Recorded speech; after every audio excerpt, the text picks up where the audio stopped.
کار کردیم تا اسم کربلات میاد دلم میره، دلم تو جاده ها قدم قدم میره تا میشنوم یکی داره حرم میره. چیکار کردم میگن اجازه نیست که ظاهرت باشم، اجازه نیست دیگه مسافرت باشم، یه شب تو کربلا مجاورت باشم. گدا مگه جز تو کیا داره، چشام فقط برا تو میواره.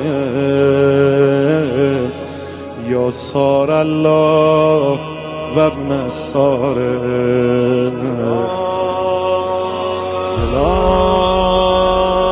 خونه، مگه به غیر کربلا پناه داریم، راهی مگه به غیر عشق و آه داریم. حسین ما 40 نرفته گناه داریم، دلم خونه. امشب کیا دور ذریحتن؟ خوشا به ظاهری که کربلا رفتم، که پای اون ذریح با صفا رفتم. کسی که کربلا نره کجا رفت؟ حسین آقا همه میرن تو میمونی برا، همه رفتنی هن.